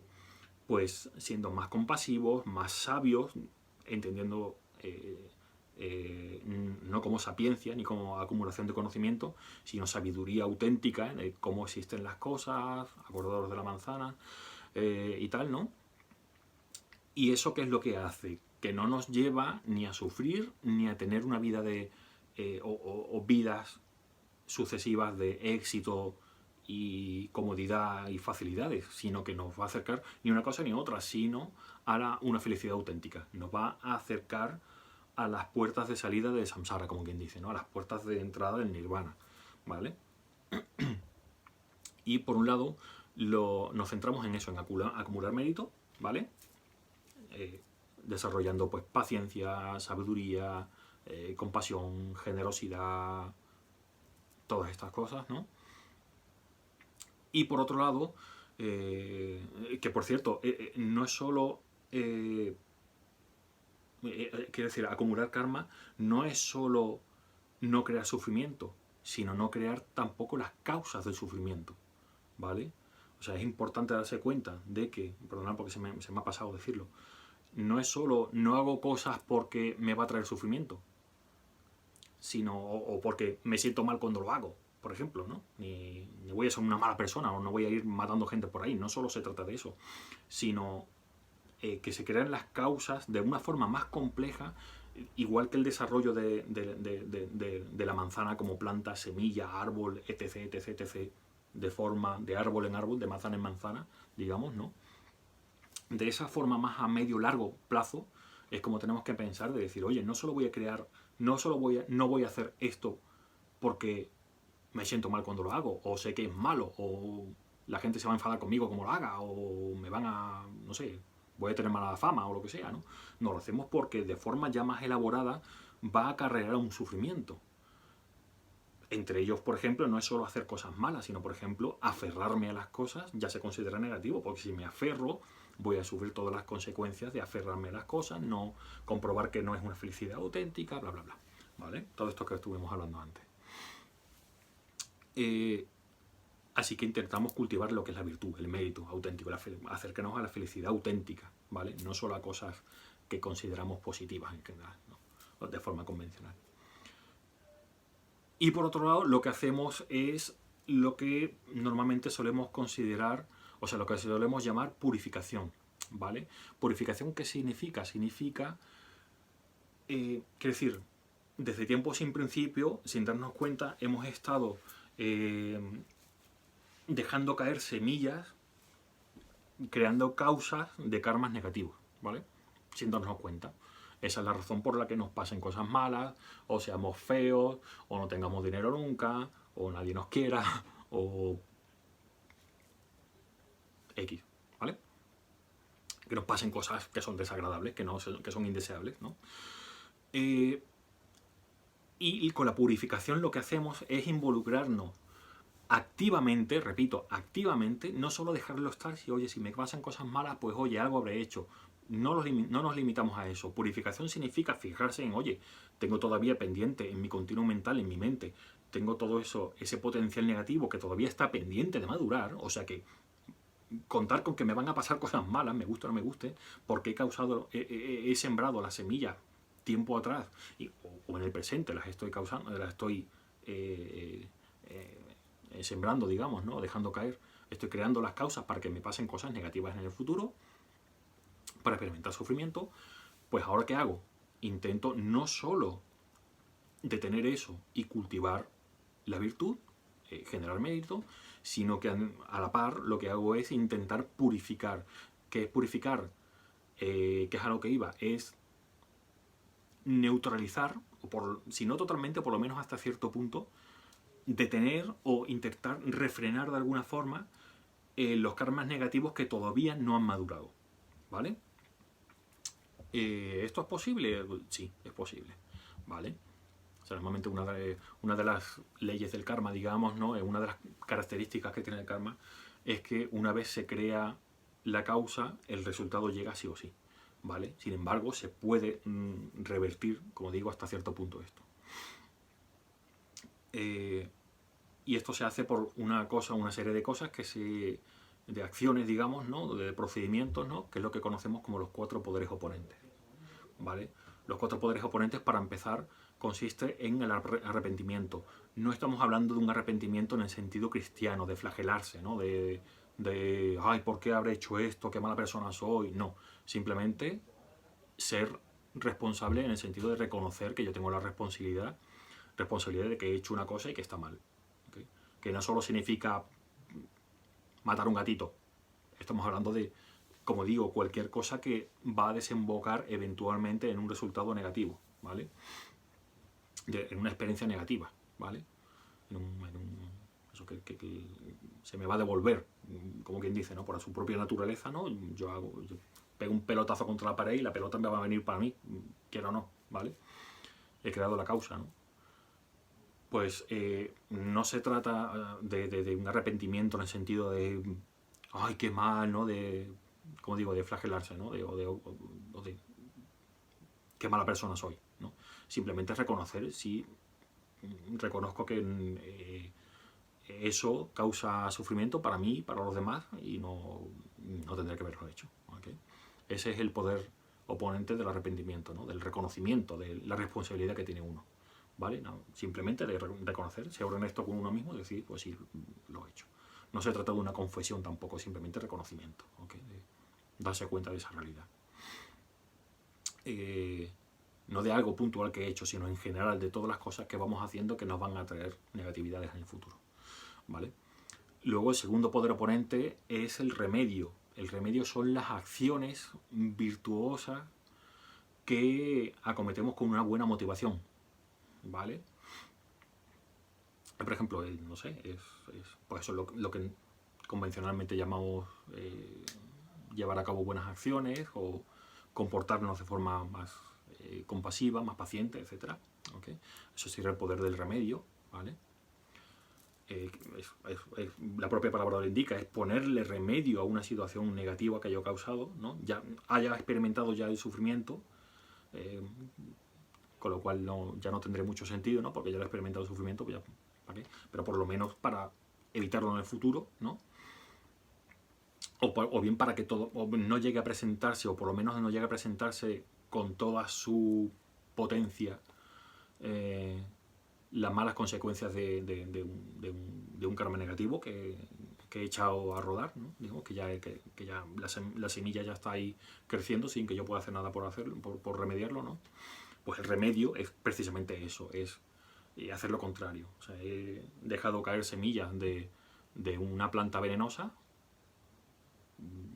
A lo mejor no puedo hacer nada por quitar esa planta venenosa, pero puedo sembrar semillas de árboles frutales, por ejemplo, ¿no? Para que me entiendan, ¿no? Luego el tercero de los 4 poderes oponentes es la determinación, que es la determinación de solemne, en serio, de no volver a repetirlo, ¿vale? Quiere decir, no es lo mismo. Quiere decir, yo puedo crear causas negativas, cometer acciones negativas, karma negativo, pero el hecho de que haga acciones positivas o de acordes con el Dharma no significa que siga haciendo cosas negativas. O sea, el poder de la determinación es tomar la determinación, valga la redundancia, de que sí, voy a cultivar acciones positivas en el sentido de meritorias o virtuosas, pero también me siento determinado a... No, es como una promesa que hago, digamos, conmigo mismo, de no volver a hacerlo. ¿Okay? Es como quien va matando bichitos o va pisando hormigas, ¿no? No es lo mismo. Lo siento, he matado una hormiga y ya está, que no. Bueno, lo siento, he matado una hormiga, soy responsable de ello y además me comprometo a que no voy a volver a hacerlo. ¿Okay? Y además el anterior, el remedio, sería, por ejemplo, pues, generar o propiciar las condiciones para que las hormigas no mueran, por ejemplo, en este caso. ¿Vale? Y luego, en última instancia, el refugio de los 4 poderes oponentes: arrepentirse, remedio, determinación y el refugio. El refugio sería, en el caso de los que somos budistas, pues tomar refugio en las 3 joyas, porque sabemos que no nos van a mentir, no hay decepción, ¿no? No nos engañan, ¿no? Siempre van a estar ahí, ¿no? Siempre va, como que la razón va a estar de su parte siempre, ¿no? Siempre nos van a ayudar, ¿no? Pase lo que pase, ¿no? ¿Y por qué? También porque Buda, Dharma y Sangha, ¿no? Lo que hacen es recordarnos, el Dharma lo que hace es recordarnos que cada vez que creas karmas negativos es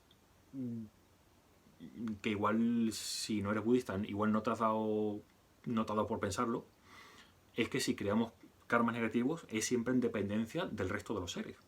Tú cuando te enfadas con alguien, con otro ser, ¿vale? Si eres impaciente, con respecto a otro ser o a otros seres, ¿no? Si te sientes solo es porque echas de menos la presencia de otros seres. Todos los comportamientos negativos son siempre en dependencia de otros seres, ¿no? De otras personas y de otros seres en general, ¿no? Y lo que para nosotros sería tomar refugio en las 3 joyas es algo similar, tiene una connotación diferente, ¿no? A veces es complicado explicarlo, pero es parecido al remedio, pero ya te digo, sutilmente es diferente, ¿ok? En el poder del refugio lo que hacemos, por ejemplo, en el caso de ser budistas, ¿no? Es reafirmar nuestro compromiso con aceptar de buena gana a Buda, Dharma y Sangha como refugio, como objetos de refugio, como únicos objetos de refugio, ¿vale?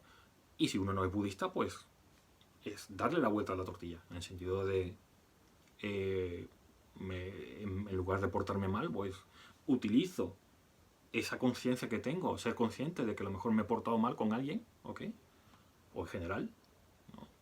O he creado causas de sufrimiento, pues voy a utilizar eso como base para darle la vuelta a la tortilla, para portarme bien, como quien dice, ¿no? Para empezar a transformarlo en algo virtuoso, ¿vale? Esto entraremos ya en el significado en sánscrito de la palabra tantra, ¿vale? Tantra, uno de los muchos significados que tiene en sánscrito, es transformación, ¿vale? Precisamente de darle la vuelta a la tortilla, en el sentido de, como el ejemplo ese que se suele poner a veces, ¿no? De que yo voy andando por la calle, me tropiezo y me caigo. ¿Qué pasa cuando te caes? Que te hace mucho daño porque te golpeas contra el suelo. Sin embargo, ese mismo suelo es el que te permite volver a levantarte otra vez, ¿no? Es como cuando también se suele poner el ejemplo de la paciencia. Es imposible ni generar, ni desarrollar, ni poner en marcha, ni ejecutar lo que entendemos como el factor mental que conocemos como paciencia, si no hay nada ni nadie que te ponga esa paciencia a prueba. ¿Entiendes? ¿Para qué voy a ser paciente si no tengo nada por lo que ser paciente? Digamos, ¿no? Es como o sea, no puedo encender la luz cuando ya hay luz, ¿ok? Como hablábamos antes de la luz y la oscuridad. O ¿de qué sirve darme prisa cuando no tengo prisa por ir a ningún sitio? Quiere decir, no tiene sentido, ¿no? ¿Okay? Sin embargo, cuando tú te caes, te tropiezas contra el suelo, pues voy a darle la vuelta a la tortilla y voy a utilizar ese mismo suelo que me ha hecho daño, o contra el que yo me he hecho daño, para levantarme y para mantenerme en pie. ¿Okay? En ese sentido, podemos coger los problemas, por ejemplo, una persona que se enfada contigo, ¿okay? En vez de actuar de forma instintiva, actuar con las tripas, ¿no? Con la parte reptiliana, digamos, de nuestro cerebro y contraatacar, lo que podemos hacer es lo contrario. ¿Okay?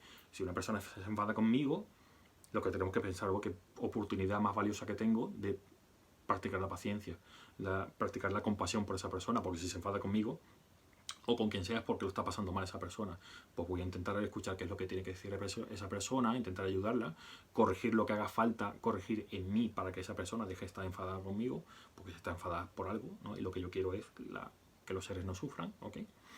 Así que me cuido a mí mismo en el sentido de no voy a enfadarme, no voy a...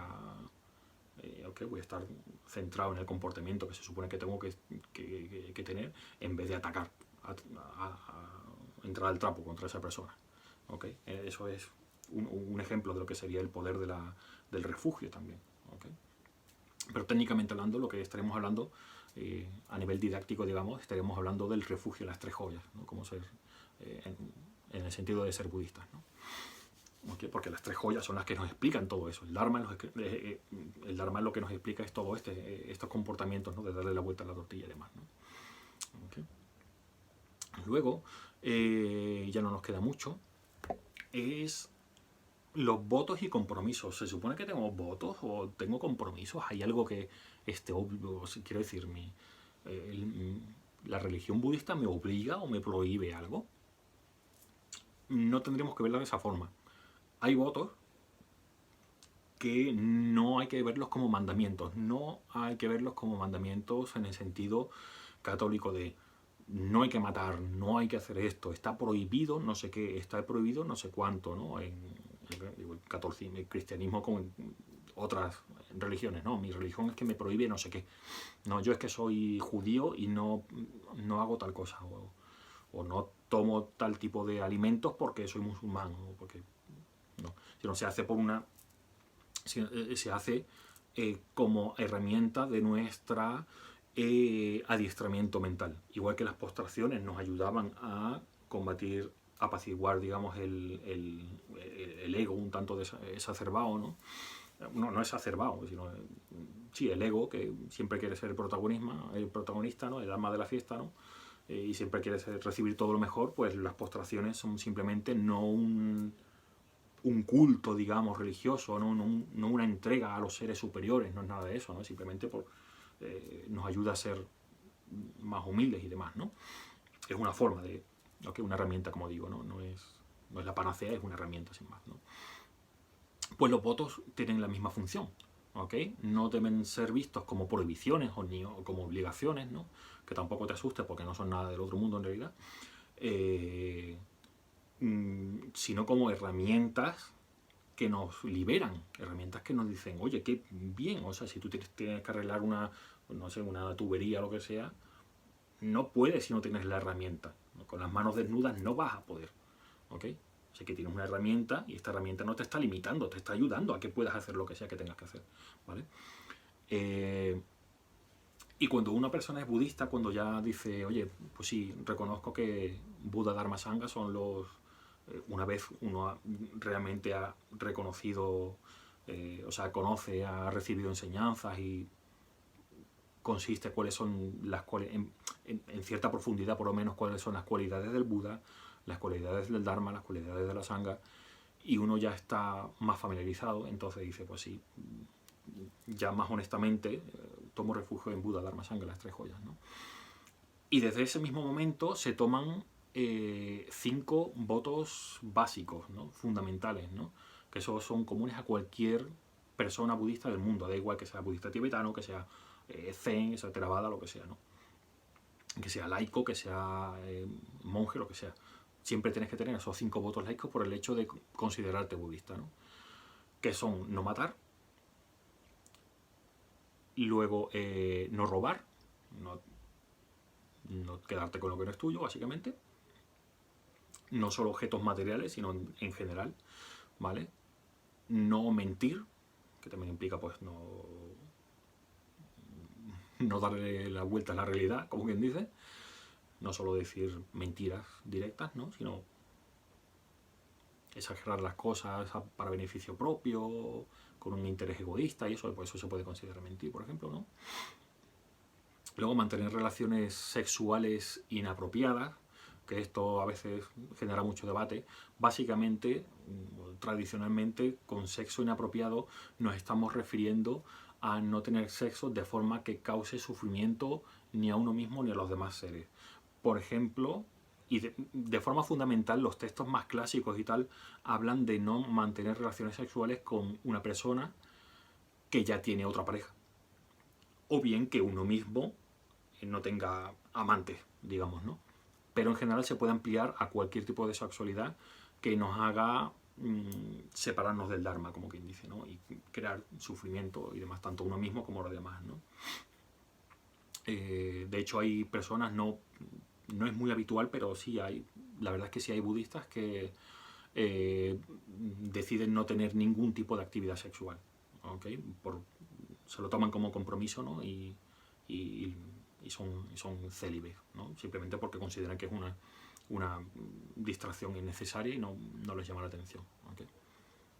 Pero por lo general es eso, simplemente pues no hacerle daño, no violar a nadie, ¿qué te digo yo? ¿Okay? Una cosa fácil de entender, ¿no? Y luego no matar, no robar, no mentir, no tener sexo inapropiado y no tomar intoxicantes. Si te tienes que tomar medicinas que te altera, por ejemplo, tu estado mental, que por ejemplo tomas una medicina que te da mucho sueño, por ejemplo, o que tiene otros efectos secundarios, pues no pasa nada, porque es una medicación que la necesitas, ¿no? Pero aparte de eso, pues no beber, no fumar tampoco, por supuesto no consumir drogas blandas, duras, del tipo que sea, ¿no? O en general cualquier sustancia que haga que pierdas o que pueda hacer potencialmente que pierdas la serenidad mental, la concentración, etcétera, ¿vale? Incluso de forma muy sutil, ya te digo, he incluido incluso el tabaco, ¿no? Y todo eso son sustancias consideradas intoxicantes, ¿no? Según el budismo, ¿no? Así que un budista pues no debería matar en general, de forma primordial, no asesinar a otro ser humano, pero también no matar animales, ¿no? Si puedes pasar por un camino donde hay muchas hormigas y otro camino que está limpio, digamos, pues no vayas por donde vayas a masacrar un montón de hormigas, ¿no? No le hagas daño, no le pegas a tu perro, ¿qué te digo yo? Cosas así, ¿no? No causar daño físico a otros seres, ¿no? No rocíes la habitación con spray para que se mueran todos los mosquitos, ¿no? Porque estarás matándolos, ¿no? Pues un budista no debería hacer todas esas cosas, ¿no? Eso, robar, idealmente sería no tomar nunca nada que no te hayan ofrecido expresamente a ti. Eso a veces podría ser un poco complicado, así que en general pues no quedarte con nada que no sea tuyo. No solo robar un banco, ni coger algo que no es tuyo y que nadie se dé cuenta. No solo robar en ese sentido, sino por ejemplo esto que un amigo te deja un libro y pasan 10 años, no te acuerdas, ni él se acuerda tampoco del que te lo dejó, lo tenías tú en tu casa, pues no me acordaba, tal. y hacerte un poco el loco para que no se acuerde porque tú quieres quedarte con ese libro, pues por ejemplo, eso es una forma de robo. ¿Okay? Y luego, a veces, en el budismo tibetano es una cosa que se hace de forma muy recurrente, que es, bueno, recurrente en el sentido de ateniéndonos al calendario tibetano. No de forma recurrente, quiero decir, hasta cierto punto se puede considerar que una minoría el número de gente que lo hace de forma realmente recurrente. Pero sí, en general es una cosa que muchas veces se hace, ¿no? O que la gente por lo menos tiene en cuenta, intenta hacerlo, ¿no? Que son tomar los 8 preceptos Mahayana. He mencionado el calendario porque, según el calendario tibetano, que es un calendario lunar, es parecido o está cerca del calendario chino, pero hay que dejar claro que el calendario tibetano y el calendario chino son independientes, no pueden tener cierta relación cultural a lo largo de los siglos y tal, pero en realidad son dos calendarios aparte, ¿vale? Y no siempre coinciden, ¿vale? El calendario chino y el calendario, lo digo por todo esto del año nuevo tibetano y el año nuevo chino, a veces coinciden, pero a veces no, ¿vale? Y según el calendario tibetano, hay 2 veces cada mes, si no recuerdo mal, más o menos, 2 veces al mes, en que se toman los 8 preceptos Mahayana. Los 8 preceptos Mahayana son como una ampliación de los 5 votos laicos, que los 5 votos laicos se mantienen siempre, para toda la vida, como quien dice, ¿ok? No, como quien dice, no, para toda la vida, ¿vale? Pero cuando el día en que tú te levantas muy temprano, hay que levantarse antes del amanecer, ya te digo, esto es opcional, ¿vale? Los 5 votos laicos, si eres budista, tienes que mantener los 5 votos laicos. Pero los 8 preceptos Mahayana, y ya es una cosa que se valora positivamente que se haga, ¿ok? Mucho, además. Se intenta que se haga, hay que proponerse hacerlo, pero no es una cosa obligatoria ni nada de eso, ¿no? Los 8 preceptos Mahayana, te levantas muy temprano por la mañana, de hecho tienes que hacer unas oraciones antes de que amanezca, y desde ese amanecer hasta el amanecer del día siguiente, o la misma hora del día siguiente, mantienes los 5 votos laicos, pero ampliados. Por ejemplo, en vez de limitarte a no matar, pues es tener especial cuidado con, por ejemplo, si es verano, no darte así, fijarte bien porque a lo mejor puede ser un mosquito que te está haciendo cosquillas en la piel. En cuanto a no robar, es asegurarte de no tomar nada que no te den expresamente o no coger cosas que no son tuyas innecesariamente. Cuidas mucho lo de no intentar no mentir, no exagerar, no cotillear, no hablar de forma inapropiada en general, no solo mentir, ¿no? El sexo inapropiado durante esas 24 horas son nada de sexo, ni físicamente ni mentalmente, no piensas, no te fijas en el atractivo de una persona que ves por la calle, ni piensas en eso durante esas 24 horas por lo menos, ¿no? Y en cuanto a los intoxicantes, pues se reafirma eso de nada de alcohol, nada de tabaco, nada de drogas evidentemente, ¿no? ¿Ok? Y aparte de esos 5 votos que se hacen como más estrictos ese día, también se hace una sola comida, que esos días que se toman los 8 preceptos Mahayana, la comida se tiene que hacer antes de el mediodía. ¿Qué se entiende por mediodía? Mediodía es el punto en que el sol esté más alto en el cielo, dependiendo de la estación que sea, ¿vale?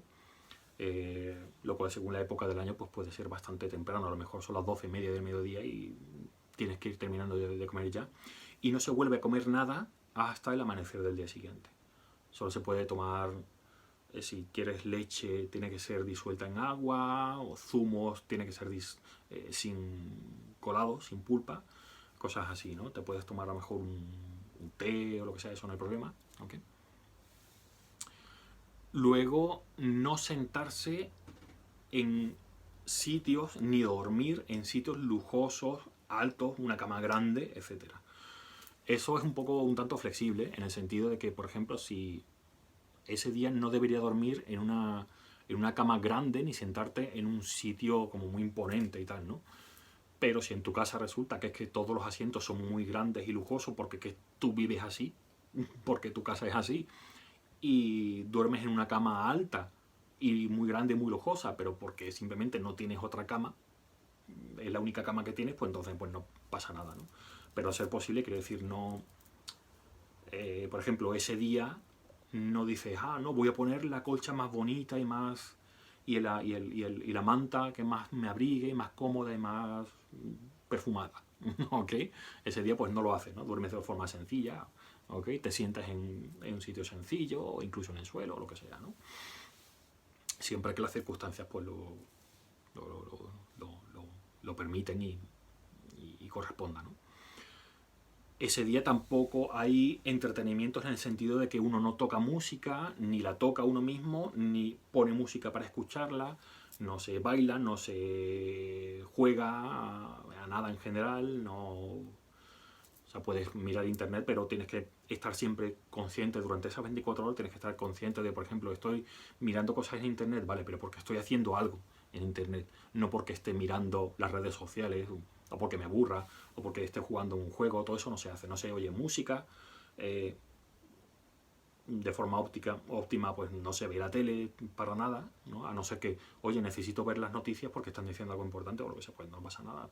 Pero no veo un programa de entretenimiento, ni veo nada por reírme, ni me involucro en reunirme con mis amigos y contar chistes y reírme, no, todo eso durante ese día no se hace. Y tampoco hay, ese día no se utiliza ni desodorante, ni perfume, no te maquillas, no llevas adornos de ningún tipo en general, ¿no? Si llevas un reloj muy bonito que te gusta mucho y tal, pues a lo mejor ese día pues, te pones un reloj más sencillo o no te pones reloj. O, ya digo, hay que ser flexible. Si necesitas ese reloj y es el único que tienes, pues oye, no pasa nada. Es de oro, pues bueno, vale, pues es el único que tienes y te hace falta, pues entonces vale.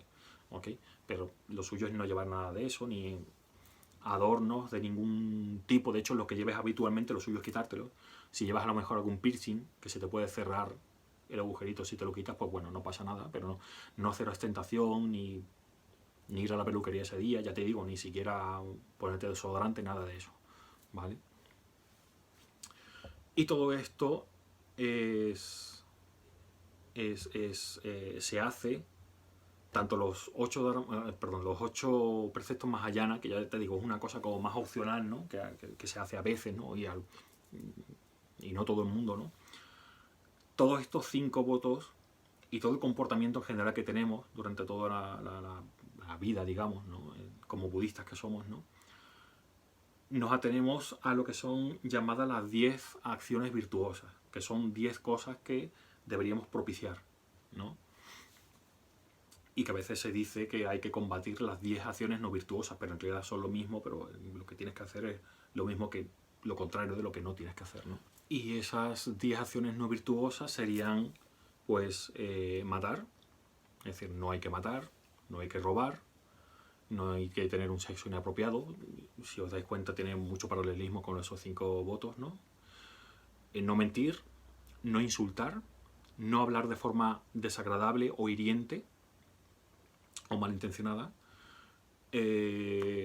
no cotillear, no insultar también, me la he saltado, no cotillear o perder el tiempo charlando de cosas irrelevantes, ¿no? No actuar con codicia o con ambición en el sentido de hacer daño a los demás, ¿no? Por tal de conseguir nuestros propósitos, ¿no? No actuar con malicia y no mantener visiones erróneas. Mantener visiones erróneas se refiere a, pues eso, a no mantener, quiero decir, un pensamiento que no es acorde con la realidad, ¿no? Quiero decir, el karma, todo eso de karma es mentira, toda esa clase de cosas, ¿no? Pues no por hacer buenas acciones voy a ser mejor persona y voy a ser más feliz, eso son tonterías, ¿no? Ser egoísta es lo mejor para mí porque yo soy el más importante, ¿no?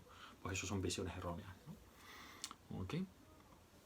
Y bueno, de forma básica y concisa, aunque hemos tardado un buen ratete, pero eso es básicamente lo que diferencia a una persona que es budista de otra que no es budista.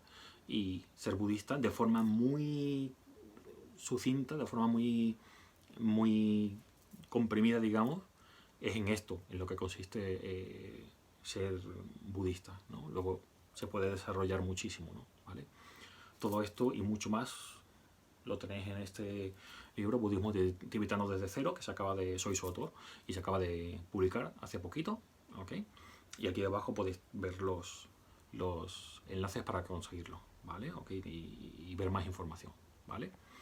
Así que muchas gracias por verme, por escucharme, muchas gracias por suscribiros al canal, es muy importante para que pueda llegar a más gente, y activar la campanita para que os lleguen notificaciones cada vez que haya un vídeo nuevo en el canal, ¿vale?